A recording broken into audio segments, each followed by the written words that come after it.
Buenos días y, por supuesto, primero muchísimas gracias al Cabildo por cedernos estas instalaciones para esta jornada. También gracias a Jesús Quintano por traer la lluvia, que es algo que no estaba previsto, pero que yo creo que va a ser más positivo que negativo. Yo simplemente un minuto para decir, bueno, por qué hemos organizado esto. Desde Ecoplaca, el sector platanero, pues estamos en un escenario en el que están desapareciendo las materias activas y no es una situación nueva. Para nosotros es simplemente extrapolar las prácticas que hace mucha gente ya y muchos agricultores ya al resto del sector, al resto de Ecoplaca, por si quieren coger recortes y quieren asumirlo. Entonces, bueno, el programa de las jornadas lo tienen todos, saben que más o menos vamos a hablar un poco de control biológico, de biodiversidad y de tratamientos alternativos a los plaguicidas químicos, y la idea es simplemente eso, pues difundir. Agradezco también la presencia nutrida de compañeros y compañeras del Cabildo, porque al fin y al cabo, bueno, siempre hemos trabajado en común, hay buena relación con las administraciones y especialmente con el Cabildo, así que muchas gracias y bueno, saben, las dos partes saben que contamos con la otra para lo que haga falta. El ICIA también está presente. Jesús Quintano igual no hay que presentarlo para muchos de ustedes porque ya es habitual, ya tenemos los papeles para empadronarlo aquí. Quieren empadronarlo en el Hierro, los palmeros también quieren, entonces falta ver en qué isla se queda, pero ya es la tercera, ¿no? La tercera vez que viene por aquí. Él es especialista desde hace mucho tiempo, desde que esto no era una moda, en todo el tema de auxiliares de biodiversidad y de manejo alternativo de plagas con estas técnicas. Lo trajimos hace unos años a dar una pequeña charla de 1 hora, luego vino al año siguiente a dar un curso ya de formación a los compañeros de Ecoplaca aquí en Tenerife y en La Palma, y el año pasado también una jornada sobre polinizadores, y este año pues se nos ocurrió este formato para disfrutar del contenido que nos puede aportar. Así que nada, yo no digo nada más y les dejo en buenas manos. Muchas gracias, Javier. Para mí es un verdadero placer estar aquí. Oye, yo vengo a contaros un poco, estoy intentando todavía ver cómo lo hago en el tiempo en el que disponemos, ¿no? Pero yo voy a hablar de biodiversidad, control biológico, ¿no? El qué, el cómo, el por qué. Fijaos, durante todos estos años, pues sí que ha cambiado la cosa, ¿eh? 25 años, se supone que yo participé en el curso con la ponencia en abril de 2020, imaginaos si ha llovido y se ha cambiado la cosa. O sea, que es que en abril del 2020 estaba empezando a despegar el control biológico en Almería, que digamos que es uno de los focos iniciales, ¿no? De los faros que desarrollaron todo lo que es la evolución y el desarrollo del control biológico a nivel nacional e incluso europeo, ¿no? Desde entonces a esta parte ha cambiado mucho las cosas. Voy a intentar mostraros un poco de por qué, pero sobre todo mi idea es mostraros muchos ejemplos y que entendáis el porqué del control biológico y el porqué de la biodiversidad, porque lo tenemos ahora mismo hasta en la sopa. Lo tenemos hasta en la sopa. Antes me comentaban por aquí, decía, es que hay muy poco, se sabe muy poco, hay muy poco. Hay mucho. Lo que pasa es que pasan dos cosas, ¿no? Hay mucho, pero es poco comparado con lo que queda por conocer y por hacer y por descubrir, pero sobre todo lo que hay poco es transmisión de conocimiento, es decir, es necesario que esto lo enseñemos, lo mostremos, ¿no? ¿Por qué digo esto? Porque es que cuando salimos a campo nosotros como técnicos, como agrónomos, los que estáis en campo, como biólogos, necesitamos conocer cómo funciona todo esto y saber interpretar cuando llegamos a campo. Porque la dinámica de estos últimos años nos ha llevado a conocemos perfectamente el vademecum de arriba abajo, las materias activas a aplicar, los tratamientos a aplicar, los insectos plaga que queremos combatir, pero no todo aquello que nos está proporcionando control biológico, es decir, todo aquello de lo que vamos a hablar ahora, ¿no? Y es necesario que lo conozcamos, no solo que conozcamos a los insectos, sino también cómo trabajan y los síntomas que provocan en los insectos plagas, ¿no? Nos da igual no acordarnos del nombre, porque cuando vamos a campo no tenemos por qué acordarnos de los nombres, pero sí que los conozcamos y que sepamos interpretar cuando llegamos a campo, ¿no? Y sobre todo la relación con el entorno del cultivo. Os voy a ir enseñando y os voy a ir comentando ejemplos y casos. La verdad es que quiero que entendáis que todo esto se ha desarrollado y por mi trabajo. Yo trabajo como consultor en entomología aplicada, control biológico, conservación de biodiversidad en el medio agrario. En fincas pequeñas, con gente pequeña, con productores pequeños, con gente mediana, con gente grande y con gente muy grande. Y para mí es una satisfacción que en todos esos ámbitos hemos conseguido grandes logros. Que al final después, pues todo el mundo, pues al final dice, bueno, pero ¿y esto qué? Pues al final con una mejora en cuanto a rendimientos económicos y a disminución de costes. ¿El qué y el cómo? Bueno, hay que entender que lo que nos contaron de las cadenas y de las pirámides no es la realidad. Es decir, eso no funciona así. Cuando nosotros vamos a una finca, nosotros la tenemos que ver como un agroecosistema, ¿no? Y a nosotros, pues de pequeño, cuando nos enseñaban en el colegio y demás, nos hablan ¿no? o en muchos documentales incluso de la cadena trófica o de la pirámide alimenticia, ¿no? Pues ni es cadena ni es pirámide. Fijaos, eso es la finca de Coplaca de Frome. En una de las visitas que se hizo a la finca, ahí tenéis los aguacates. Y bueno, pues en los aguacates y en la vegetación que acompaña a los aguacates vemos a los fitófagos, a los que se alimentan de esa vegetación, tanto cultivada como no cultivada. Pues vemos ahí la hiceria, la Nipaecoccus, el ácaro, por allí el ácaro cristalino, y después vemos una serie de pulgones, una serie de bichejos en la vegetación. Esto es un ejemplo, ¿vale? Es un ejemplo. Después tenemos otra serie de insectos que pululan por allí, relacionados sobre todo con la vegetación que acompaña al entorno y que muchos de ellos también se vinculan al cultivo, como por ejemplo polinizadores. Pues la abeja polinizando, pues después hay otras abejillas, otras mariposas y otros bichejos que van utilizando no solo como forma de alimentación, sino también como forma pues utilizan hierbas para dormir, para refugiarse, etcétera, para reproducirse. Hay polinizadores como los sílfidos que lo utilizan para reproducirse la hierba, pero que no interfieren de una forma directa en el aguacate, porque no suelen alimentarse de las plagas que afectan al aguacate, ni suelen ser importantes respecto a otros en cuanto a polinización, pero están ahí. Después tenemos una serie de organismos que se dedican a depredar y a parasitar, a ejercer control biológico. Vemos ahí crisopas, trips, mariquitas de distintos tipos, arañas. Después vemos otros organismos, otros animales que viven en el medio agrario, como bueno, el perenquén, el lagarto gigante, ¿no? Los lagartos cizones, los lagartos negros. A veces no entendemos el por qué últimamente pues ponemos pues aves o tal, no sé cuánto en lo de esto, pero luego vais a entender el por qué, ¿no? Porque bueno, no tienen un efecto directo en la sanidad del cultivo, no del árbol, ¿no? Un efecto directo o al menos significativo, ¿no? Incluso pues tenemos allí un cernícalo que se mueve y utiliza pues los postes de la luz para posarse y de vez en cuando pues lo vemos cazar en la finca y en las fincas vecinas. Todo esto, bueno, y por supuesto vemos organismos en el suelo que dependiendo de las condiciones, características del suelo, materia orgánica, etcétera, cubierta vegetal, etcétera, pues veremos mayor o menor actividad de esos microorganismos de suelo, tanto micro como macro. Pues ahí vemos representados por hongos, lombrices, etcétera.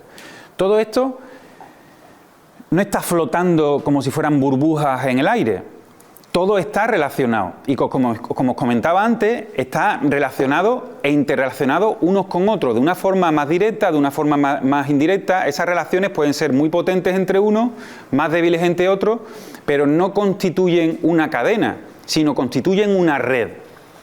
Y esa red es la que, cuando hablamos de biodiversidad funcional, esa red es la que nos proporciona estabilidad al agroecosistema cuando hablamos de, por ejemplo, los servicios ecosistémicos como el control biológico, polinización, etcétera.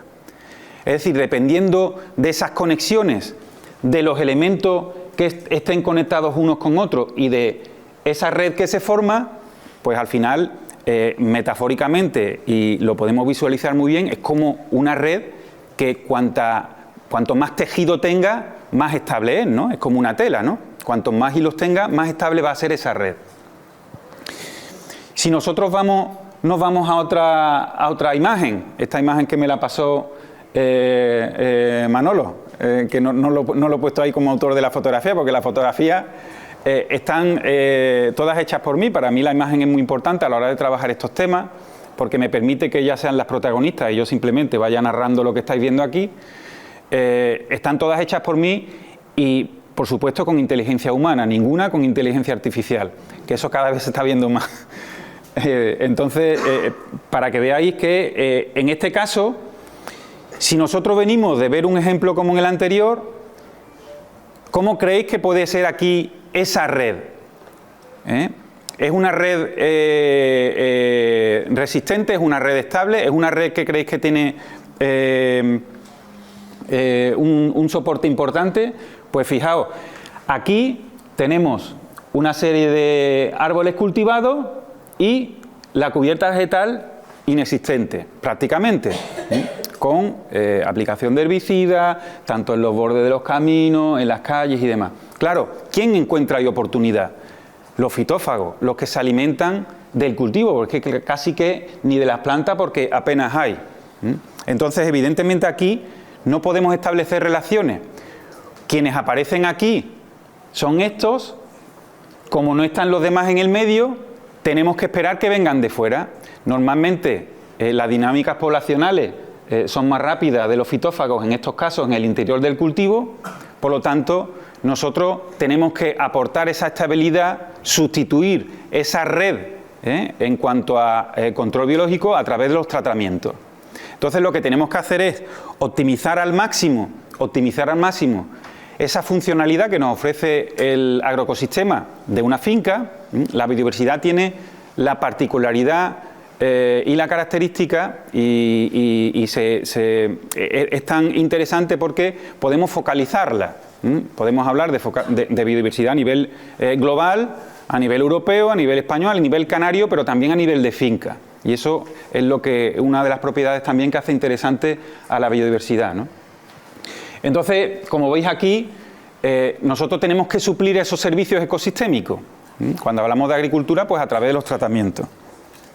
Que no digo que en el otro no lo hagamos, ¿no? Porque al final estamos hablando de agricultura en el momento que los umbrales superen, en el momento que veamos necesario tratar, pero no es lo mismo hacer 10 tratamientos u 8 tratamientos al año que hacer 2. Se me ha olvidado comentaros que en todas las fotografías que pongo un circulito naranja son fotografías realizadas en las islas, ¿vale? Esta fotografía hecha en la Axarquía de Málaga, en la zona de Belén, Málaga, con mango, pues ahí veis otro caso en el cual podemos poner otro ejemplo. Voy a ir un poco rápido en este caso, pues vemos distintos, hemos visto antes un ejemplo de aguacate, ahora otro de mango, pues vemos los distintos insectos que están vinculados al mango, pero también a la cubierta vegetal. Aquí vemos cómo, en este caso, este agricultor utilizaba en la base del mango Aristoloquia. Aristoloquia es una planta que suele ser muy apetecible, atrayente en el caso de que haya Aspidiostus neri, la cochinilla blanca ahí abajo. Después vemos todos esos depredadores que están vinculados tanto a esos insectos como a los de las cubiertas. Los polinizadores, que incluso esta planta tiene una mariposa específica que se alimenta de ella, que es la arlequín, que también está por allí pululando. Vemos allí el algodoncillo, aquella planta que tiene también un especial poder de atracción para los escocinélidos por las presas alternativas que encuentran ahí. Toda esta cobertura y esta vegetación da soporte también a polinizadores como los sílfidos. Sabéis que en el mango pues tienen un poder de polinización más significativo los dípteros incluso que las abejas. Y después vemos, como os comentaba antes, pues lagartos, perenquenes, el tal, pues en este caso camaleones, ¿no? Tienen allí el privilegio de estar cultivando junto a ese animal tan particular. Por supuesto, no nos olvidamos de los que existen en el suelo y hacemos el mismo ejercicio de relaciones. Claro, todo esto pasa por una cuestión de necesidades. Si entendemos las necesidades que requieren todos esos organismos de los que nosotros esperamos control biológico, polinización, entendemos el porqué de todo esto, porque claro, esos organismos necesitan, al igual que cualquier otro ser vivo, necesitan alimentarse. Si no tengo mi alimento principal, alimento alternativo, necesitan un sitio donde refugiarse. Si necesito realizar un tratamiento, puedo refugiarme en la cubierta o en la vegetación de alrededor, o en las islas, es decir, en los corredores, etcétera, y un sitio donde reproducirse, que esto es muy importante. Necesito reproducirme, igual en ese momento las condiciones del cultivo no me la ofrece, pero sí el resto, el entorno, esa vegetación que tengo en el entorno, esos elementos que tengo en el entorno, y favorece la reproducción. Claro, si no tenemos todo esto, aquí quien únicamente cumple esos requisitos durante todo el año, en la imagen anterior, son los insectos fitófagos, los que se alimentan de las plantas cultivadas, porque no pueden obtener o ver satisfechas esas necesidades. Os voy a poner un ejemplo. Esto es una finca durante una evolución durante 3 años y medio en una finca en la Vega del Bajo Guadalquivir, desde 2017 que empezamos, en la cual se hacía un manejo de la finca total con herbicida. Fijaos en esta calle, ¿qué es lo que veis ahora? Nada. Ya está avisando. ¿Qué es lo que veis? Nada. Efectivamente, es lo que veríais si vosotros fuerais un organismo auxiliar, alguien que necesita ver cubiertas esas necesidades si no las encuentra en el cultivo. Con lo cual no verían nada, es decir, no podemos esperar un control biológico potencial en estas circunstancias. ¿Y ahora qué es lo que vemos? Una cubierta vegetal, a diferencia de la fotografía anterior, es la misma finca, es la misma finca. ¿Y qué vemos ahora? Nada. Pues lo mismo, aunque viéramos una cubierta vegetal, es una cubierta vegetal controlada a base de siega química con glifosato. Lo que hemos hecho es una selección en la cual básicamente el 99% es coniza, el pinito que se le dice allí, Coniza bonariensis o Coniza canadiensis. La coniza es una planta muy poco funcional, con lo cual no obtiene tampoco ningún tipo de funcionalidad en cuanto a cubrir las necesidades de aquellos que esperamos que nos ofrezcan control biológico o polinización. ¿Y ahora qué es lo que vemos? Quiero insistir que esto es una evolución en la que hemos trabajado con el banco de semillas del suelo. El banco más rico del mundo no es el Santander, es el banco de semillas del suelo. Aquí no hemos sembrado nada. Es claro, os hablaré un poco de la situación en la que estamos de instrumentalización de la biodiversidad. Esto es trabajar simplemente con el banco de semillas y con dejar trabajar a lo que tenemos ahí. Ya veremos después si hay que actuar con un refuerzo de determinada especie, de determinada otra o tal, pero vamos a trabajar con esto. Bueno, pues esto surge de la finca que hemos visto anteriormente en 3 años y medio. Claro, la funcionalidad de esto es brutal. La funcionalidad de esto es brutal. Con los muestreos que hacíamos ahí, teníamos catálogos para escribir libros en cuanto a funcionalidad. Quiero deciros que en esta finca, es que muchas veces a ver, como no lo conocéis y entiendo que tampoco se va a sentir molesto, ¿no? Pero a mí el técnico de la finca no me quería ver entrar por la finca, ¿no? Porque, claro, en esta finca hay una plaga, una chinche verde, que para mí se la inventaron, ¿no? Que es la Closterostomus trivialis, que en febrero y a principios de marzo trataban con lambda-cialotrin, porque supuestamente chafaba los brotes, tanto brotes vegetativos como los brotes florales, y supuestamente se perdían kilos de fruta. Una de las veces dije, esperarse que vamos a ir, una finca que impusimos un monitoreador semanal, para tener una imagen semanal de la finca, y esperarse que vamos a ir a comprobarlo. En una hectárea no tuvimos más de 8 ejemplares. Es decir, estaba haciendo un tratamiento por calendario. Por calendario. Y además, desgraciadamente, pues también por otro lado, pues supimos en su momento que pues vendía productos gel. Entonces ganaba dinero también pues con la venta de esos productos. ¿Sabéis qué pasó cuando se dejó de utilizar lambda-cialotrin? Eran árboles adultos, como veis, no son plantones. Desde el 2018, durante 5 años seguidos, no se trató pulgón en esa finca. Si miramos el historial anterior, todos los años tenían que realizar varios tratamientos contra pulgón. Simplemente porque justo antes del incremento poblacional del pulgón en cultivo con la brotación primaveral y la emisión de botones florales, estábamos haciendo un tratamiento con lambda-cialotrin supuestamente porque aparecía una chinche verde que nos estaba echando kilos para abajo. Simplemente con girar esa tuerca, 5 años sin realizar ningún tratamiento al pulgón. Y aunque al sexto hubo que dar uno, al séptimo se volvió a dejar de tratar el pulgón. Con lo cual, simplemente con eso, es un beneficio importante, y ya no digo ecológico, de control biológico y demás, sino económico, ¿no? Para el técnico no, en aquellos años, ¿no? No nos obsesionemos con las flores,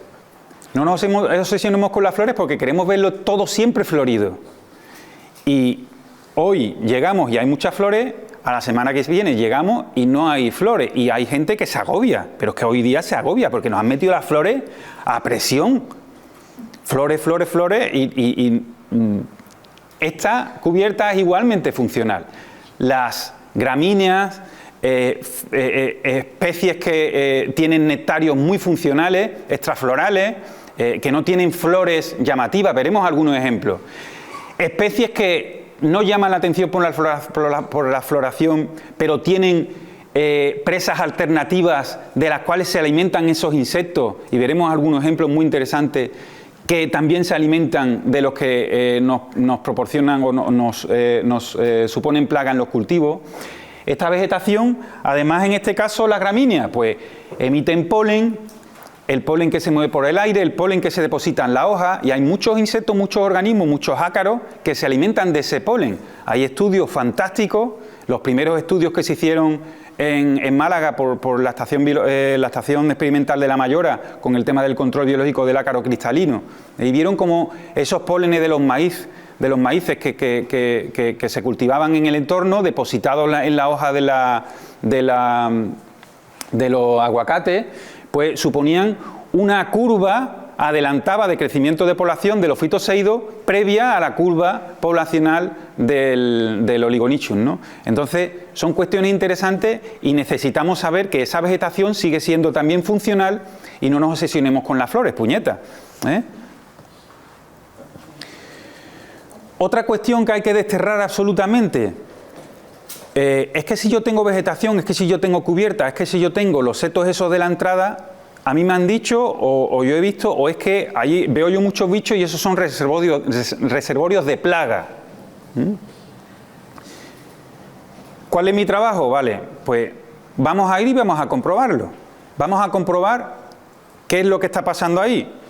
Si son reservorios de plaga y si estamos viendo un problema a través del monitoreo, porque esos sectores colindantes a esas estructuras tengamos más problemas que en los demás, y contrastemos en que hay presencia en esa vegetación, pues actuaremos.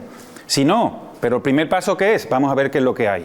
Aquí en esta zona de vegetación de ribera, que están castigadísimas, o sea, a nivel peninsular están castigadísimas todas las riberas, de arroyo, incluso la ribera del Guadalquivir, pero horroroso, la situación que hay allí. En este caso, fijaos, distintos tipos de especies, hacemos un muestreo. Joder, pero es que no aparecía ninguna de las principales plagas de esa finca de cítricos y de frutales. Es que ni siquiera apareció ninguna.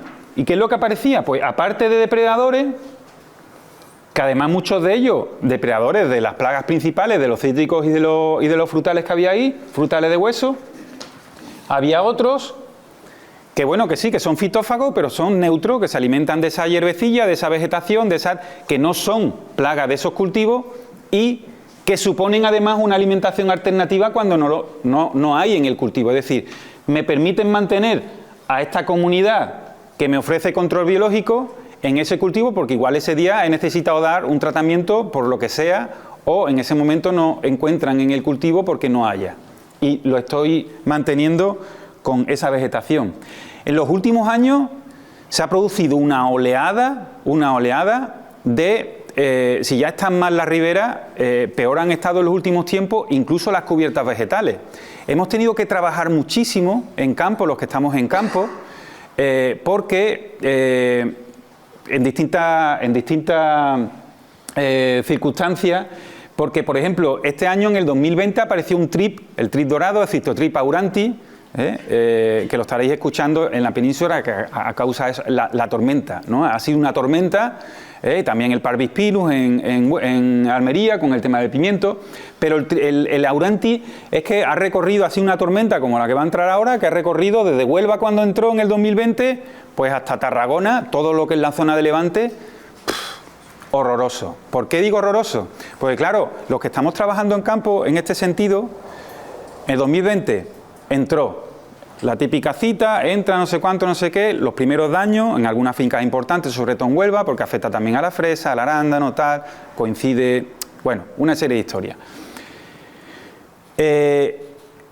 2022, ya la gente conoce, o sea, ya ha corrido como la pólvora, 2021-2022, y empiezan a correr las historias, ¿no? Que es, oye, es que la floración blanca y amarilla nos llena la finca de trip. Todo el mundo a quitar las cubiertas como loco, las cubiertas, las lindes, pero como loco, ¿sabes? Y bueno, el que roturaba, mira, pero ese año glifosato se vendió, el que no se ha vendido en los últimos 10 años allí. Eso por un lado. Y por otro, claro, quienes estamos en campo tenemos que tirar de oficio, y sobre todo los que nos dedicamos a trabajar con plagas, y tenemos que tirar de oficio. ¿Por qué digo tirar de oficio? Porque normalmente las instituciones a nivel de investigación y demás van un poco por detrás en ese sentido. ¿Por qué? Porque primero lo sufrimos nosotros y tenemos que esperar a que empiecen a ofrecer soluciones en cuanto a nuevos estudios. Oye, biología, se comporta así, se comporta así, no sé cuánto, no sé qué.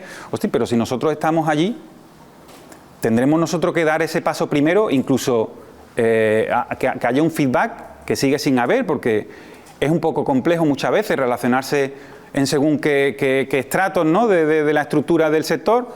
Pero nosotros tenemos que tirar de oficio y ofrecer soluciones ante esas situaciones, porque hubo 3 años en los que estuvimos completamente desamparados y se estuvieron haciendo barbaridades a nivel de tratamiento y a nivel de... dimos un montón de pasos para atrás. ¿Qué es lo que hicimos en ese momento? Claro, ¿qué es lo que pasa con las cubiertas vegetales? Pues floración amarilla, floración...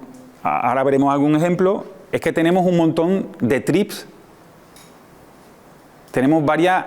O sea, más de 100 especies de trips en la península. ¿Qué pasa? Que hay muchos que están vinculados a esa vegetación, pero no son estos. La gente veía un trip como el que vemos pulgones, que sabéis que hay muchos pulgones, como el que ve mosca, ¿sabes? Pues todos los trips estaban bajo la denominación de trip dorado. Entonces pasaba eso. Y con las estructuras estas también. Esto es la restauración, la evolución de la restauración de un arroyo, el arroyo de la Calderona, allí en provincia de Sevilla. Fijaos la evolución. Hicimos una selección de especies funcionales, hicimos una restauración. Esto se mantenía a base de glifosato y MCPA, porque además teníamos la cola de zorra menor, que era un tostón para el productor porque se le metía aquí de más. Después de hacer esa reforestación, la cola menor se vino prácticamente, no hay problema ahora, y además, pues evidentemente, pues no se aplica eso, que además es ilegal aplicarlo, ¿no?, en zonas de agua superficial, de arroyos, ¿no? Claro, pero teníamos el problema del tema que os he dicho de reservorio. Nosotros lo que hacíamos era hacer ese trabajo de muestreo, además de en el cultivo, en esa estructura, para verificar que ahí no hubiera ese TRIP o esos organismos que nos están proporcionando daño. Efectivamente, fijaos esta fotografía de este año, en cómo la brotación está perfecta y la fruta pues también se está cosechando ahora sin daños también, perfecta, ¿no? Entonces, teníamos que estar trabajando y demostrando que no son reservorios de problemas con insectos. Gran parte de, o sea, todo lo que es la parte de Valencia y de Andalucía, problemática con el TRIP, y demostramos que el TRIP de las crucíferas no es un TRIP que haga daño al cultivo, el Melantrip fuscus, y que además, precisamente, el mantenimiento de esas cubiertas de floración blanca y amarilla no solo tenían TRIP, que además supone una presa alternativa para los que se alimentan de TRIP, con lo cual estamos aumentando la población con esas cubiertas que supuestamente eran malas antes de que el TRIP dorado haga daño en el cultivo, sino que también, bueno, pues colémbolo, cocinélido, agujeritos hechos por pequeñas larvitas, es decir, estamos ofreciendo alimentos alternativos no solo en forma de polen y néctar, sino de otras presas. En el aguacate, pues también hubo mucha alarma en los aguacates que hay allí en Valencia. Bueno, pues efectivamente, haciendo los muestreos, pues veíamos que no era el TRIP, el Frankiniella y el Melantrip que aparecían en la floración, pero no era el TRIP problemático. Nosotros lo que intentamos es también, o sea, es muy importante la transferencia de conocimiento, por eso estamos aquí, ¿no? No hay que obsesionarse, es decir, si nosotros nos dedicamos a X cultivo, al cítrico, a la platanera, al aguacate, y tenemos una plaga, nosotros tenemos que conocer perfectamente cómo es esa plaga. O sea, el bichejo me refiero, conocer el TRIP. No tengo que conocer todos los demás, sino el TRIP. Entonces, cuando vea en las placas, por ejemplo, como en este caso, que no es el TRIP dorado, pues claramente se ve que no es el TRIP dorado, el que lo conozca, pues no tenemos que conocer todos los demás. Simplemente con saber que no es, descartamos necesidad de tratar. ¿Por qué? Estas son placas precisamente para hacer muestreos de TRIP en campo, en la finca que hemos visto antes de cítricos que tenían también aguacate, en las cuales estaban muy nerviosos porque ya desde febrero estaban realizando tratamientos. Tratamiento con acetamiprid, tratamiento con clorantinipol, o sea, con un montón de historias. Desde febrero, ¿por qué? Porque no se le ocurrió al personal de sacar un protocolo en el cual decía, si has tenido ataques el año anterior, tienes que tratar en primavera del año siguiente. A mí eso me parece muy osado y muy atrevido. ¿Por qué? Oye, pero ¿y entonces para qué sirven los monitoreos? ¿Para qué sirve? No, es que estamos hablando de natura cultivada, de naturaleza. Es decir, la agricultura es natura cultivada. Es que lo que tú estás viendo este año es distinto a lo que ves el año que viene. Bueno, pues si leéis el protocolo de manejo del TRIP, te indican eso. Bueno, y en reuniones yo he escuchado verdaderas barbaridades de gente de sanidad vegetal, de gente de tal... Porque muchas veces que perdemos ese contacto y perdemos esa noción de la realidad, ¿no? ¿Qué pasó en este caso? Pues, oye, no es necesario tratar, pero vamos a ver las consecuencias de no tratar. Y es, en esta finca estamos hablando de TRIP, que era el problema del momento. Pero es una zona que tiene también la famosa cochinilla de Sudáfrica, el de Lotocucus averiae, que en cítrico ha causado verdaderos estragos en los últimos años. Y comprobamos que hay Anahirus averiae que se soltaron el año pasado para hacer control biológico por inundación de esa cochinilla. El año pasado, y estamos viendo todavía cómo funciona como tal, oye, pues ya hemos confirmado que las que se soltaron el año pasado están saliendo. Aquí tenemos un macho, están saliendo, ¿vale? A marzo. ¿Qué hubiera pasado si hubiéramos tratado en febrero? Que ya en abril había gente que había hecho 4 pases, ¿eh? ¿Qué hubiera pasado? Que lo que hemos hecho el año pasado, que está saliendo además en un momento en el cual se supone que esa cochinilla va a botón floral y va a deformar el fruto recién cuajado, que es el momento crítico, no lo hubiéramos cargado. No lo hubiéramos cargado. Pero es que además, en esa misma finca cogí y digo, vale, voy a marcar brote, porque yo ya me las veía venir. Entonces muchas veces, como digo, tenemos que tirar de oficio e intentar después tener argumentos y sobre todo demostrar, ¿no? Y digo, pues voy a marcar brotes, es la misma finca todo, ¿eh? Voy a marcar brotes en febrero, porque yo sabía que tenía que ir al mes siguiente, en marzo. Marco brote en febrero con pulgón. Ya veis los botones florales, empiezan ya ahí a aparecer, bote con pulgón, empiezan a aparecer los pulgones, que ya la gente dice, bueno, pues ya que trato el trip, le da el pulgón y ya utilizo algo para los dos y tal. Brotes iniciales de pulgón en el momento que tal, pero fijaos, con huevos de sírfido. Huevos de sírfido que son excelentes controladores de pulgón y que además son tempraneros cuando tenemos cubierta vegetal, por ejemplo, de crucíferas, como os he mostrado antes. Bueno, pues fijaos qué pasaba en marzo, con esos brotes señalizados, me voy en marzo, el huevo eclosionado. No hemos realizado tratamiento, ¿y qué ha pasado con el pulgón? Bueno, ahí tenéis el detalle del huevo.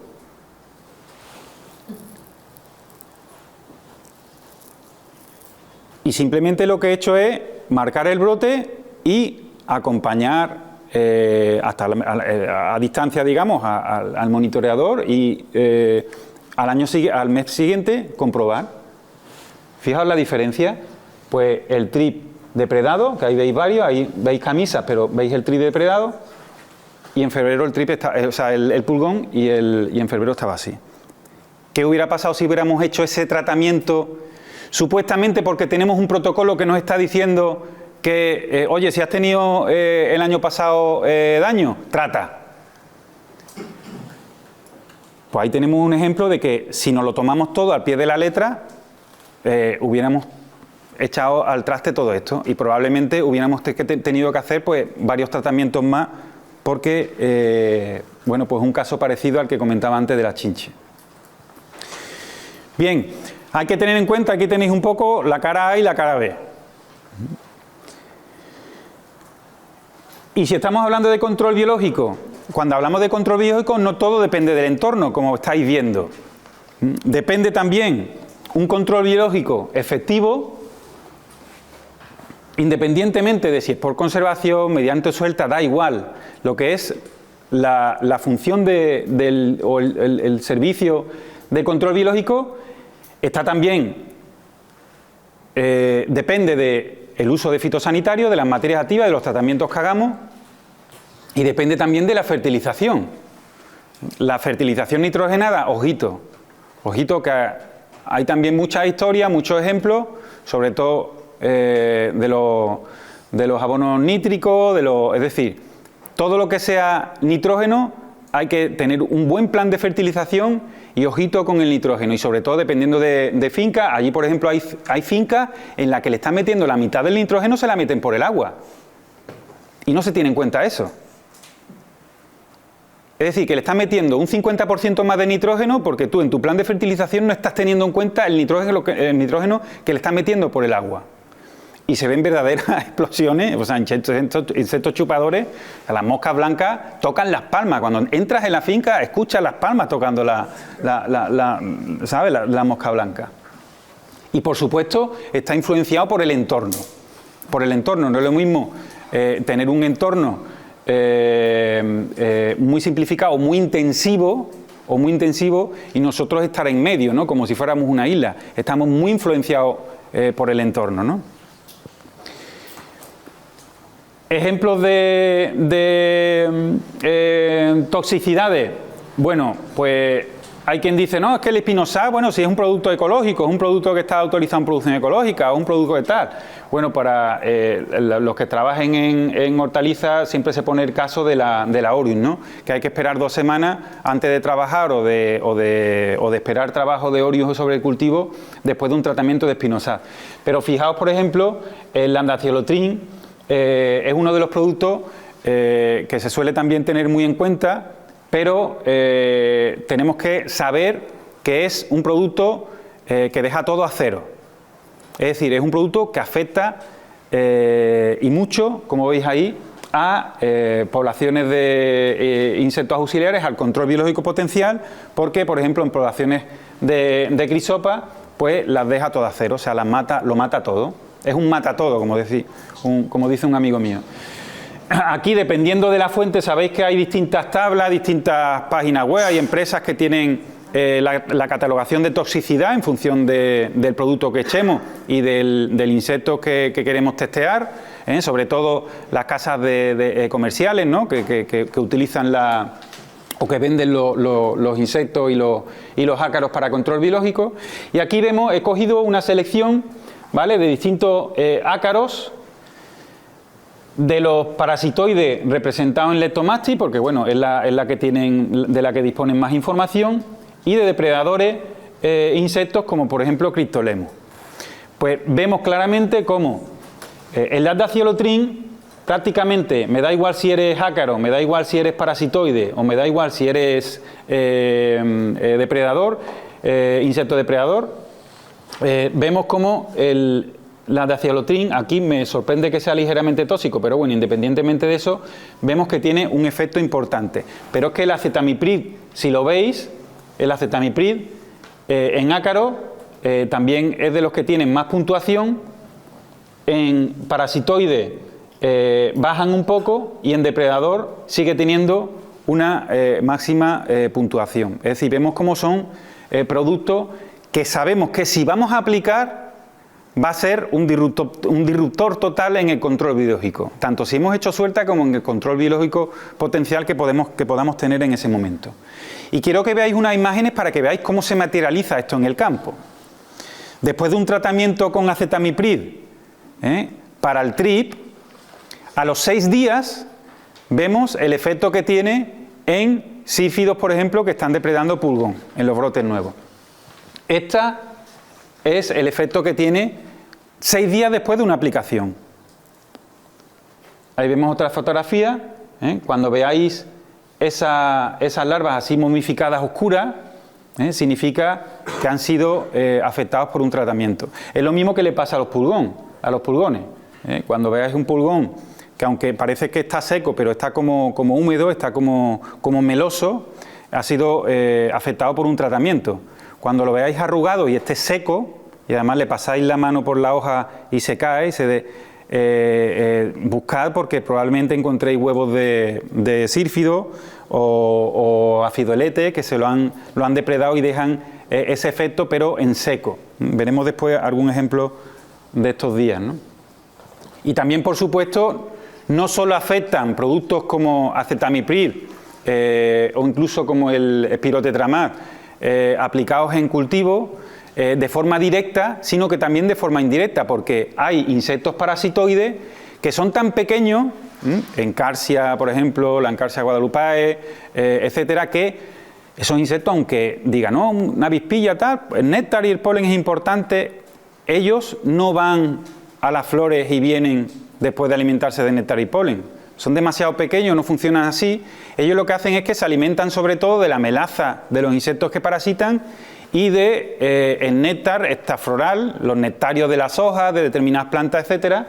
Aquí vemos la imagen de un Aphidius ericafidi en arándano alimentándose de la melaza del pulgón. No, aquí está difuminado, pero ese es un brote en el que hay Aphidius, Ericafidis cameli, un pulgón, el cual es parasitado por esta avispilla. Solamente esa avispilla es la que ejerce control biológico en ese pulgón.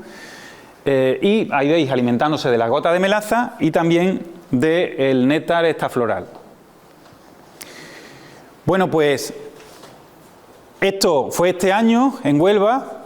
con ese pulgón en el cual se estaba tratando con Spirotetramat la cochinilla algodonosa, el Planococcus citri. Se trató. Entonces vimos cómo esta avispilla que llegó, veíamos momia, pero no veíamos una consecución de ese parasitismo en los pulgones. Empezamos a ver, nos llevábamos momia y hasta que no pasaron 20 días no empezamos a ver nuevas generaciones. Es decir, cuando se alimentaba de esa melaza, morían. Hasta los 20 días no empezamos a obtener ejemplares. Eso significa que le tenemos que echar 15 días más, 20 días más para que haya una segunda generación y obtengamos un aumento, una curva poblacional, un incremento poblacional de ese parasitismo. Porque es la única que parasita de forma efectiva ese pulgón. Entonces, en algunos sitios hubo que retenerlo con piretrina, pero hasta el mes y 20 días no logramos obtener control biológico satisfactorio. En consecuencia, por ese tratamiento de Spirotetramat para el... Entonces, al final, estas cosas hay que saberlas para intentar adelantarse a las situaciones y buscar alternativas a los tratamientos si vemos que al final va a ser más problemático el pulgón, que lo era en ese momento, porque estábamos en un momento crítico, al Planococcus, que los niveles eran inferiores.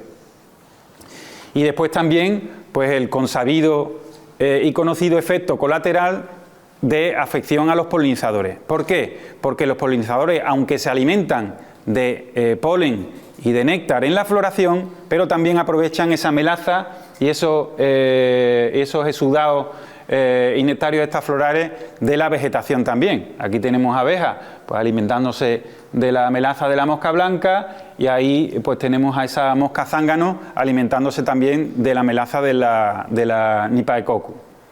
Y es una forma indirecta de afectarlo a través de esos productos sistémicos, por eso se habla tanto de la sistemia con efecto tóxico a los polinizadores, ¿no?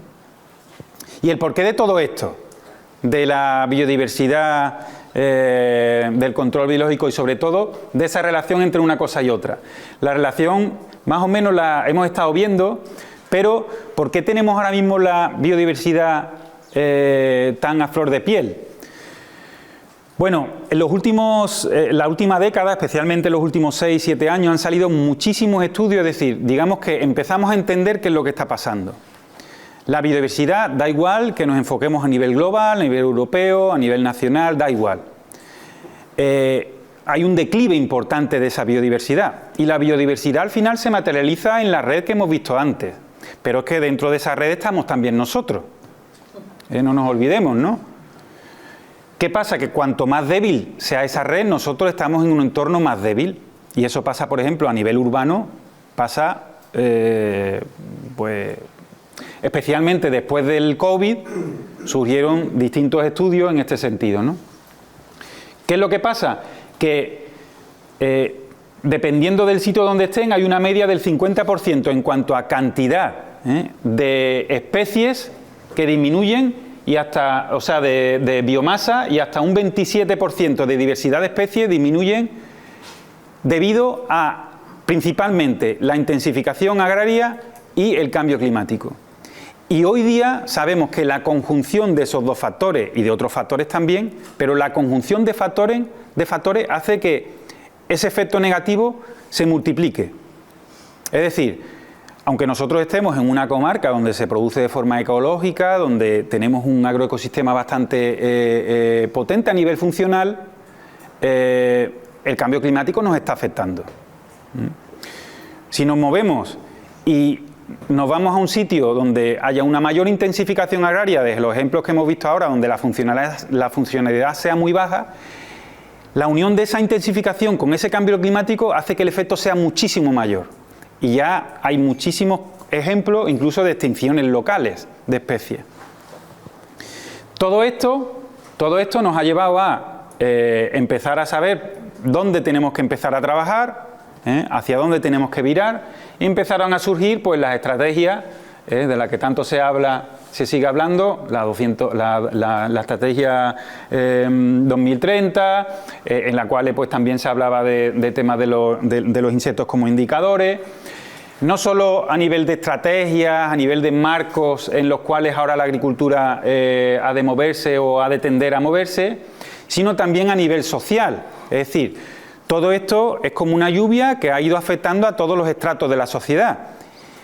En este sentido, pues han salido distintas iniciativas, todo enmarcado dentro de un marco legislativo, de una tendencia social en cuanto a la importancia ya le damos importancia al entorno, a la conservación del entorno, a los tóxicos, a la problemática de sanidad en la que se desenvuelve el ser humano, no solo en medios urbanos, sino también en medios naturales, etcétera.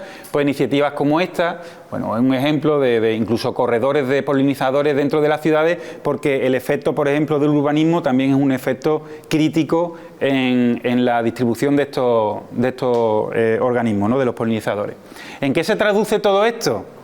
Pues en que todo esto ha ido calando, se empezó a estructurar a nivel, digamos, sociopolítico y demás, pero hoy día, y muchos de vosotros estaréis muy puestos en esto, pues hoy día tenemos una gran cantidad de certificaciones, una gran cantidad de estándares, una gran cantidad de requisitos de clientes, etcétera, que se transforman en distintos tipos, no solo de certificaciones, sino también, como digo, de exigencias de clientes y de pliegos de condiciones bajo los cuales tú, a partir de ahora, si quieres vender en X supermercado, pues tienes que pasar por esto y tienes que dejar de utilizar esto y además tienes que utilizar cubierta vegetal y además tienes que no sé cuánto, no sé qué decir. Incluso, aun teniendo determinadas certificaciones, pues ya tenemos el LEED, los módulos del Global Gap, etcétera, pues ya tenemos también que incluso el propio mercado está exigiendo esto. Todo se está transformando en ese sentido y vemos noticias como estas, ¿no? ¿Qué es lo que ha producido todo esto? Yo creo que hemos corrido más de lo que al final sabemos, ¿no? Lo que me comentabas antes, que nos falta mucho por saber, ¿no? Hemos corrido mucho y ahora estamos en un escenario nuevo y decimos, ¿y cómo hacemos esto? ¿Qué es lo más fácil? Instrumentalizarlo. ¿Que necesito cubierta vegetal? Esta casa de semillas me vende el saco de mezcla de semillas. ¿Que necesito control biológico? Esta casa comercial me vende los botes de control biológico. ¿Que necesito un corredor no sé cuánto? Me voy al vivero y compro no sé cuánto, no sé qué. Y todo al final es así. ¿Que necesito polinizadores? Pongo el puñetero hotelito de insectos. Este es un caso curioso, voy a pasar rápido por él, porque una finca demostrativa que se monta en Zamora y dicen, un hotel para la abeja, los insectos auxiliares, tal y cual, no sé cuánto, no sé qué. Y digo, mira, y decía, bueno, aquí no hay nada porque todavía es muy nuevo y tal. Y digo, vale. Y oye, mira, ¿ves la linde que hay allí? Sí, esto era ya a 1 de octubre, no había llovido, está todo muy seco. Y digo, bueno, pero vamos a ir a la linde, aunque esté seca. Y ahora veis la foto al contrario. Estamos en la linde, en los cardadores, el hotelito de insectos allí. Cuadrito, si lo ampliamos, ahí tenemos un cocinerío que representa esa comunidad de artrópodos, organismos vivos, que nos están ofreciendo un control biológico potencial en los próximos meses, o viene de hacérnoslo en ese momento en los cultivos anuales y en la viña que hay en esa finca, y se está alimentando de esos exudados, de esos restos, es decir, se está alimentando ahí está obteniendo, cubriendo esas necesidades en ese momento en el que parece todo tan inhóspito. Los hoteles de insectos son una imitación, un artificio de lo que ocurre en las cubiertas vegetales, en las lindes, en las infraestructuras ecológicas de la finca agrícola, incluso del cultivo. Es decir, tendemos a artificializar, a hacer eso, ¿no? Es lo mismo que las casitas para los pájaros. La casita para los pájaros la tenemos que poner porque no hay árboles viejos donde haya hueco donde nidificar. Ayer me reía con Manolo en una finca en El Hierro, que llegaron allí unos señores de una entidad conservacionista y decían, oye, tal, estuvimos allí en la finca de Tisamar y decían, oye, Juan, José, ¿qué tal si te ponemos todo fantástico? Tal? Te vamos a poner una caja de murciélago. Y José, con todo el criterio del mundo, dijo, ¿para qué? Y se quedaba así un poco como, oye, todo el mundo, ¿no? Si yo le pongo una caja, todo el mundo le agrada, ¿no? Que le ponga, te la voy a regalar. ¿Para qué? Yo, ¿pero para qué cómo?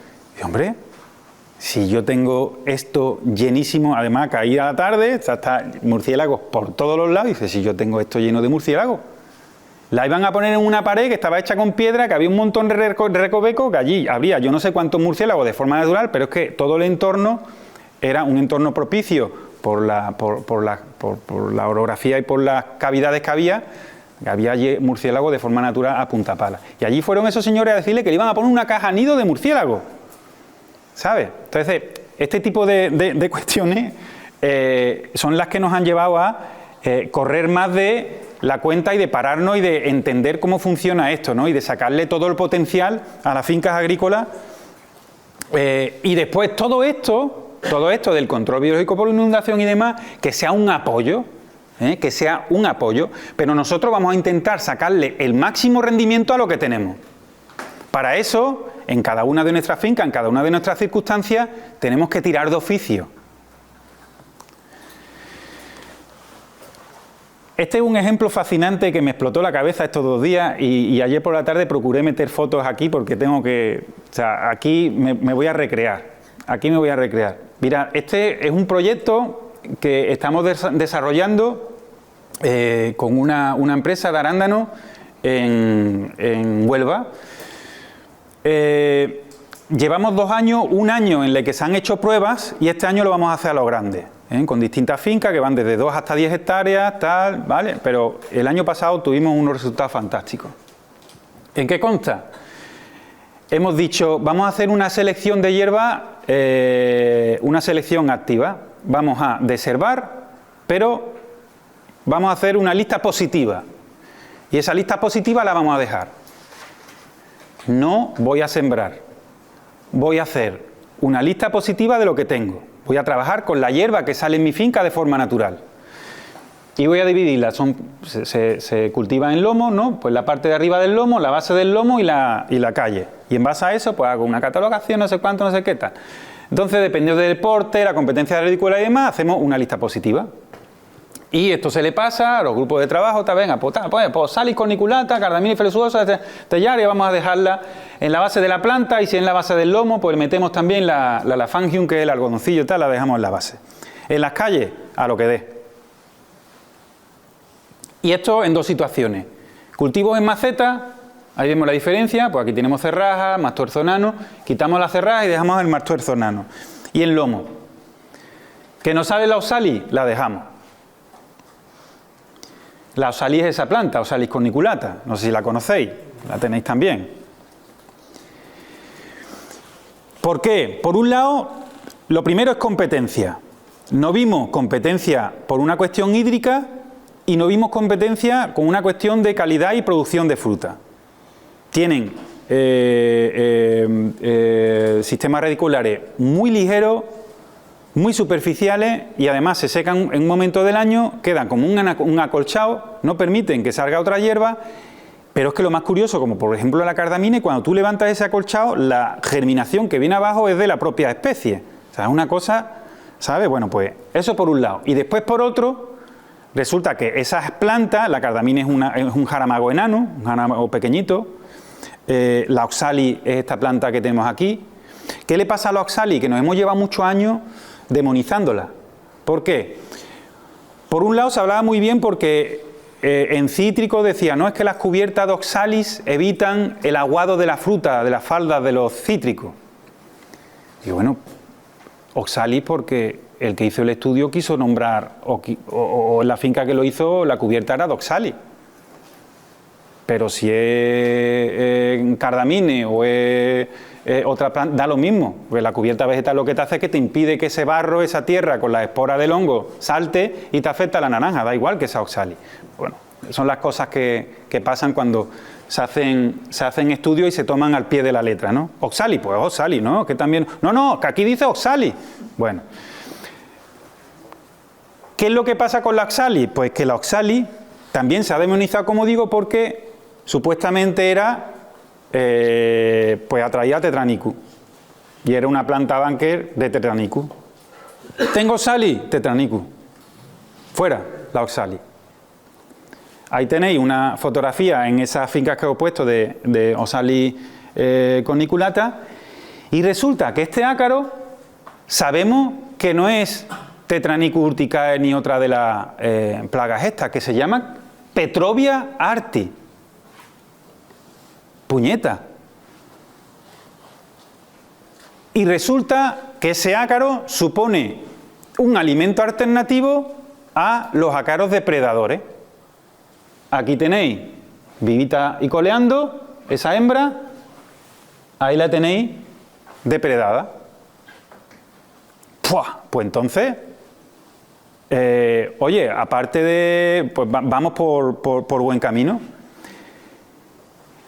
Esto fue ya, porque muchas veces hay veces que ya, cuando los planetas se alinean, dices tú, la semana que viene organizo una reunión y esto hay que mostrarlo, porque claro, normalmente uno, cuando empieza esto, imaginaos, ¿no? De todos los que hay aquí, ¿no? Pues imaginaos que hacemos una reunión y estas dos personas dicen, venga, pues vamos a hacerlo, Jesús, no sé cuánto, y todos los demás de... tío, no sé cuánta hierba, no sé tal, no sé qué, tal, no sé cuánto. Pues curiosamente este año sale la noticia de que el IFAPA, el Instituto de Investigación e Información Agraria de Andalucía, lo publica entre otros Fitoma y dice: una planta arbense mejora el control del ácaro cristalino del aguacate. Y hablan de la Oxalis corniculata. ¿Por qué? Petrovia, si lo tengo abajo y estamos viendo que los fitoseidos le meten caña a la Petrovia, pues voy a intentar que esté en el flujo base, tronco, árbol.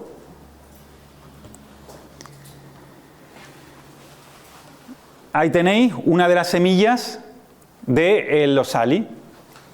Esa es una de las semillas del Oxalis corniculata, en una hoja de Oxalis. Esta foto, veis ahí el circulito naranja, está hecha aquí. Esa foto es sobre una hoja de mango. Semilla de Oxalis corniculata. Y esta es una foto encima de una papaya, de una hoja de papaya. Una semilla encima de una hoja, que no la he puesto yo, ¿eh? Que es que yo muchas veces hago la foto tal y cual, esto es una pupa de algo, no sé cuál. Cuando llego a la casa y lo veo en el ordenador tal, hostia. Si tenemos problemas con ácaro en papaya, tenemos ahí una idea, ya os lanzo una idea. Esta fotografía además creo que fue del año pasado, puede ser, ¿sabes? Y me llamó la atención que esa fotografía de esa semilla de Oxalis corniculata estaba en una hoja de esta papaya. Y esa papaya tenía un ataque de ácaro, tenía algunos radales importantes. Pero ¿veis aquí Oxalis? No, probablemente porque la haya deservado. Pero yo sé que hay, porque he visto en la hoja que tiene semilla de Oxalis. José, tú estabas aquí también, en la finca esta. Y pues sería interesante hablar con este chico y, oye, soltarle el tema de la Oxalis. Y vamos a ver si es interesante de cara a estimular esa presencia de fitoseidos o de estimular a través de la suelta de fitoseidos que esos fitoseidos me aguanten y se permanezcan durante el momento de cultivo, y especialmente en las plantas bajas, que son las que más cerca van a estar de esas Oxalis que yo pueda tener ahí. Y ya os estoy diciendo que Oxalis es una planta muy poco competitiva, que es que estamos utilizando incluso en plantas con maceta. Pero es que resulta que antes de ayer, el lunes, estamos en un invernadero, entramos aguacate, hay mango, ¿no? Tenemos mango y, bueno, el mango arriba tal y cual, y vamos a ver plantas de cacao. No, Carlos aquí con muy buen criterio. Hablamos hace 2 años, estuve aquí en el 2023 con el curso que se hizo también de control biológico y tal, y bueno, yo le hablé a Carlos de la menta y tal, y puso un poquito de menta, un poquito de mentita, tal. Muy bien. Y es que todavía no, la semana que viene empezaré a aterrizar de todo lo que he visto en estas 48 horas. Como veis aquí, bueno, las plantas estaban muy bien, le di la vuelta, tal. Me llamó la atención enormemente una cosa, y era, no os podéis imaginar la de fitoseidos que tenían esas hojas. No os podéis imaginar, más de 8 ejemplares por hoja. O sea, había hojas con más de 8 ejemplares. Una cosa horrorosa. Le decía, Carlos, ¿tú has echado aquí suelta? Dice, no, aquí desde hace 2 años no suelto. Dice, pues, tienes más que si hubieras echado una suelta. Pero no solo había ácaros dando vuelta, corriendo de un lado a otro, sino que también estaba lo que yo le llamo máximo nivel de confort, que es que se estaban incluso reproduciendo. En el momento que tú ves eso dices tú, el topo de todo. ¿Por qué? Porque te estás asegurando nuevas generaciones. Cuando tú ves eso, dices, voy por el buen camino, control biológico potencial. ¿Por qué? Porque se están reproduciendo en el cultivo. Pero es que yo no veía nada allí. ¿Sabes? Yo no miraba, antes siempre miro, que es una herramienta que siempre debemos llevar encima, siempre miro con la lupa y ya después con la cámara. Pero siempre con la lupa. Yo allí con la lupa mirando, pues no veo. Bueno, voy a retratarlo y tal. Y ahora nos vamos a otra planta. Nos vamos a otra planta y descubrimos el quid de la cuestión. ¿Por qué estaban ahí esos fitoseidos? Porque al cacao, como a la mayoría supongo de nosotros, a todo el mundo le da. O sea, si aumenta la superficie de cacao, ojito, hay que ir poco a poco y hay que tener en cuenta que al cacao vamos a encontrar de todo. ¿Por qué? Porque empezamos a ver, aparte de síntomas muy leves de plateado en la hoja, efecto del trip, ahí estaba el quid de la cuestión. Es que había trip, tanto adultos como larvas.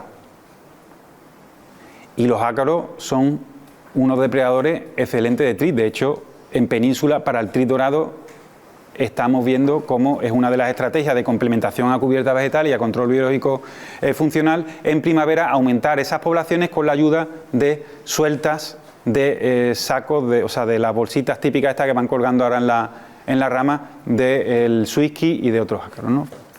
Pues ahí está el quid de la cuestión. Y en esa hojita, ¿veis ahí? Esas hojas tiernas con el trip, pues también, porque no era una cosa casual, es decir, tú puedes ver algo y dices, qué curioso, pero después ya te llevas toda la mañana y no ves nada, pero es que donde nos agachábamos, o sea, era un espectáculo. Y ahí estaban también, ahí estaban metiéndole caña a los trips. O sea, tú veías trip, pero veías a lo mejor 1 o 2, pero de fitoseidos veías 7. Y resulta que había oxali debajo de las plantas. En este caso, de platanera. Y encima había Petrovia debajo y Tetranicus arriba. La segunda foto está hecha en la hoja de la platanera y esta arriba. Ay, aquí se me ha olvidado una... Bueno, se me ha olvidado... no, si está aquí, es que me he quedado fijando en los trips, pero no he comentado la clave. Oxali, corniculata, cuernecillo. Es decir, yo os traía un ejemplo preparado, pero es que cuando llego aquí, digo yo, esto tengo que meterlo mañana porque parece que estaba hecho para esto. ¿Qué os quiero decir con esto? Que esto es una cuestión de 48 horas y yo os lo lanzo aquí, pero es que venimos testeándolo desde hace ya 1 año y medio en otras zonas, no solo en arándanos, sino también en cítrico, y es que también estamos observando esto aquí. Y es que los principios del control biológico son universales. Lo único que hay que hacer es adaptarlo a nuestras condiciones. Vosotras aquí tenéis un montón de endemismos y un montón de particularidades, pero al final los principios son los principios. Y en muchos casos, incluso, podemos estar hablando de las mismas especies. O sea, y me pareció fascinante encontrarme esto y con estas circunstancias en estos días, ¿no? Entonces, tenemos ahí puntales de los que atar el hilo y seguir tirando. ¿Alguien se ha preguntado el porqué de esas semillas en la hoja? Esto ya es a modo de curiosidad. Mirad lo que pasa con el cuernecillo. Cuando lo toca, la semilla las escupe. ¿La veis? ¿Veis?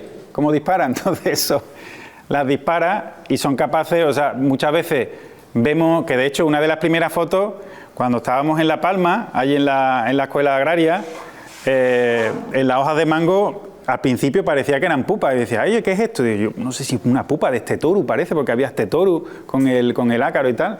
Y eran semillas de Oxalis corniculata.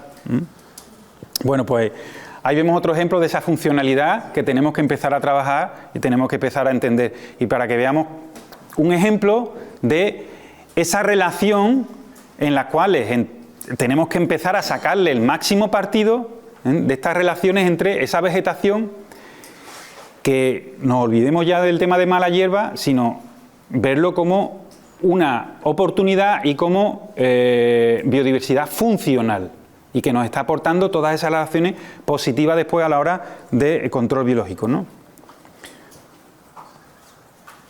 Control biológico del que, bueno, esto lo voy a pasar un poco rápido, para ir ultimando esta primera parte. Control biológico que a mucha gente le gusta cuantificar y demás. Bueno, el control biológico, que parece que es algo nuevo, ¿no? A mucha gente se le aparece. A los que llevamos más tiempo en el sector, pues no tanto, ¿no? Pero sí que es verdad que es que ahora mismo todo el mundo control biológico. Es como algo, ¿no? Está ahora mismo muy en caliente, ¿no? Este dato es muy antiguo, o sea, más de 100 billones está valorado el servicio ecosistémico de tal y cual, que eso le gusta mucho a la gente ponerlo y tal, o escucharlo y tal, dependiendo del foro. Pero, bueno, pues como decía, ¿no? Está en todo el mundo, o sea, está todo el mundo hablando del tema de control biológico, y sí que es verdad que en los últimos años, pues aquí en Canarias, pues como que evidentemente no está aislado. En este caso, físicamente sí, pero no está aislado en este sentido también del resto del sector, con lo cual se está moviendo el tema del control biológico. Pero el control biológico es algo que lleva mucho tiempo en funcionamiento. Lo que pasa es que yo creo que lo que ha pasado es lo que estamos comentando antes, ¿no? Venimos de una etapa en la cual hemos estado siempre jugando la partida a la carta más alta y siempre hemos jugado con los ases. ¿Por qué? Porque los ases se llamaban productos fitosanitarios tipo meticloprifos y tal y cual. Desde el 2018 que empezó a prohibirse a tal o cuanto, desde las estrategias, es decir, cada vez menos materias activas, claro, como todo esto lo hemos dejado detrás, todo esto de entender un poco la natura cultivada, como decía al principio, uno de los motivos por el que le dije a Javier, ponme ahí, sí, consultor en tomología aplicada, no sé cuánto, y ponme también naturalista, porque yo al final, en el fondo, soy un naturalista que enraizó en el medio agrario. Pero es que creo que todos los que somos ingenieros técnicos, agrónomos, como digo, al final somos también naturalistas, porque trabajamos en natura cultivada y trabajamos con seres vivos, ¿no? Entonces necesitamos entenderlo. Eso lo hemos dejado porque siempre hemos jugado a la carta más alta y siempre hemos llevado el as. ¿Qué pasa? Que ya a esa partida ya esa sala la han cerrado. Ahora tenemos que ir a otra sala en la que nos dan 5 cartas y ya ninguna son ases. Pero todas juntas hacen lo mismo que un as. Pero tenemos que saber cuánto soltar una, cuándo soltar otra. Es decir, ahora mismo tenemos más cartas. Tenemos, por supuesto, tratamiento fitosanitario, materias activas, formas de aplicar, tal, pero tenemos también control biológico funcional, tenemos estructuras vegetales que sabemos cómo empiezan a funcionar, tenemos insectos que soltar, es decir, ahora tenemos que centrarnos en planes de fertilización confirmados y adecuados. Tenemos ahora que jugar con todas estas cartas. Vuelvo a decir, no nos queda otra de tirar de oficio. Como decía, bueno, en España fue en 1908 cuando se importó por primera vez y se trajo el Rhizobio elephantae, que lo tenéis aquí también, todas estas tres mariquitas que empezaron con el control biológico clásico. Que el control biológico clásico es uno de los controles biológicos.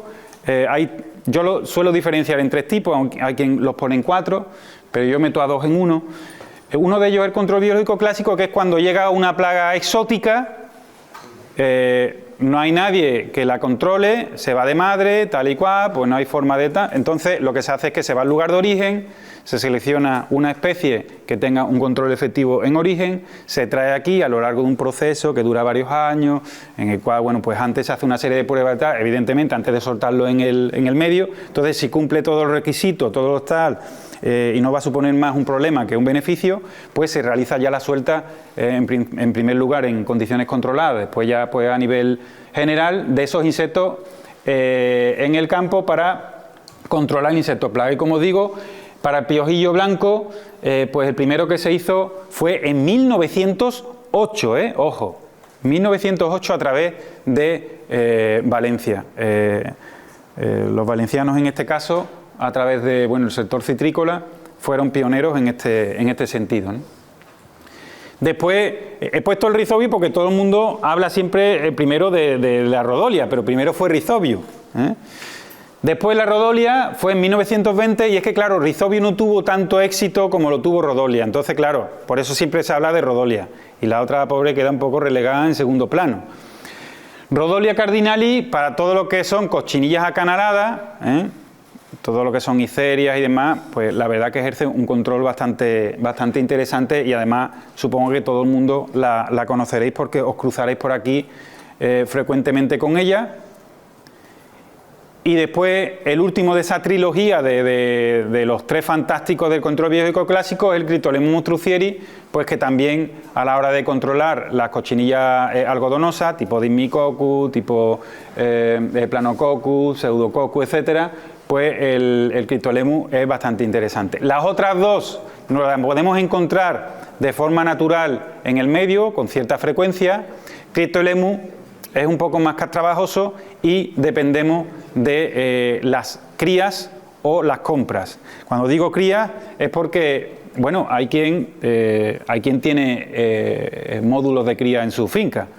Se puede permitir tenerla, y no solo de Cryptolemus, sino también de Rhodolia. Ya os mostraré después algunos ejemplos. De hecho, esta fotografía está hecha en el insectario de Silla, en Valencia, sobre la superficie de una calabaza inoculada con Planococcus. Bueno, y otro ejemplo de control biológico clásico lo tenéis de forma inminente aquí en las Canarias, porque ya se está pensando en traer a una avispilla que se llama Pseudaficus utilis para el parasitismo de la Niphacoccus nipae. Hay mucha gente que pone un poco el grito en el cielo con este tipo de historias, ¿no? Hombre, va a traer una de esto de fuera, tal, no sé cuánto, no sé qué. Os confieso que hace muchos años tenía yo un ramarazo un poco en ese sentido, ¿no? Con el tema del control biológico clásico. Pero tú hoy día, en un mundo globalizado, en el cual una persona en 24 horas se planta de Australia aquí, y de aquí a Pekín, y de aquí a tal, es decir, sabemos la problemática que tenemos a nivel de intensificación en el tiempo, en la aparición de nuevos retos fitosanitarios, de nuevas plagas. Entonces, evidentemente tenemos que pensar en este sentido, tenemos que pensar a nivel global, y estamos ahora mismo en un contexto histórico completamente diferente al que estábamos en el siglo pasado o al que estábamos hace 30 años, con lo cual el control biológico clásico es una de las herramientas que tenemos a la hora de enfrentarnos a los nuevos retos fitosanitarios. Y si tenemos que ir a Hawái a traernos a esta y llevarnos 2 años trabajando con él, pues ya lo hemos hecho previamente desde el año 1908 con otros insectos y en muchos casos hemos dado por resuelto el problema. Con lo cual es una herramienta más que debemos de trabajar, lo que pasa que en este caso está en manos de las autoridades competentes y no de nosotros, ¿no? Otro ejemplo reciente en las islas es la suelta del torimú para la cochinilla para la avispilla del castaño, ¿no? De la castaña. Después, otro de los controles biológicos, que por eso decía que yo los meto todos en uno en este sentido, que es el control biológico mediante suelta. Llámalo inoculativo, llámalo de inundación, pero yo lo sintetizo en 3 y en este caso todo lo que es inoculación, inundación y demás lo meto como control biológico mediante suelta. ¿Qué significa? Yo me traigo el bote, yo me traigo el insecto proveniente de una estación de cría o de una casa comercial, lo traigo y lo suelto. Refuerzo o incorporo a ese insecto buscando un control biológico, en este caso mediante suelta, del insecto que me interese. Bueno, y recientemente, bueno, pues ahora el año que viene se cumplen 30 años de la expansión y el pistoletazo de salida que supuso el control biológico del trip a través de Orius y a través de los fitoseidos que se empezaron a utilizar en el pimiento en la zona de Murcia y en la zona de Almería, ¿vale? Que los murcianos fueron por delante de Almería, aunque los de Almería se llevaron la fama.